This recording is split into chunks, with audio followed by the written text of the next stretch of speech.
கோயம்புத்தூர் மாநகராட்சி மேயர் கல்பனா தனது ராஜினாமா கடிதத்தை மாநகராட்சி ஆணையர் சிவகுரு பிரபாகரனிடம் வழங்கியுள்ளார்.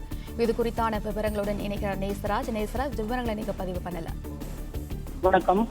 கோவை மாநகராட்சி மேயர் கல்பனா ஆனந்தகுமார் தனது பதவியை ராஜினாமா கடிதத்தை மாநகராட்சி ஆணையாளர் சிவகுரு பிரபாகரனிடம் கொடுத்துள்ளார்.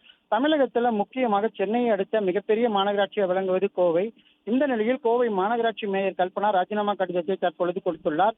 கோவை மாநகராட்சியில் மேயர், கோவை மாநகராட்சியில் 100 கவுன்சிலர்கள் உள்ளனர்.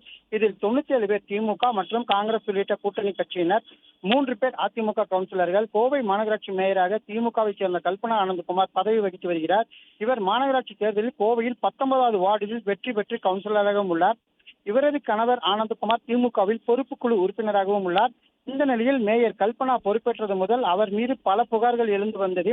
இதற்கு அவரது கணவர் ஆனந்தகுமாரின் தலையீடு மிக முக்கிய காரணம் என்று திமுக வட்டாரங்களில் பரவலாக பேசப்பட்டது.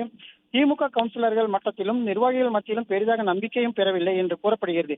இதனால் திமுக கட்சி கவுன்சிலர்களுக்கும் இவருக்கும் இடையில் உட்கட்சி பூசல் இருப்பதாக தகவல் வெளியாகியுள்ளது.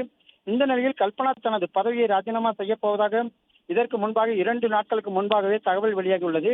தற்பொழுது திமுக மேலிடத்திற்கும் இந்த கடிதத்தை அனுப்பியுள்ளதாகவும் கூறப்பட்டு வருகிறது.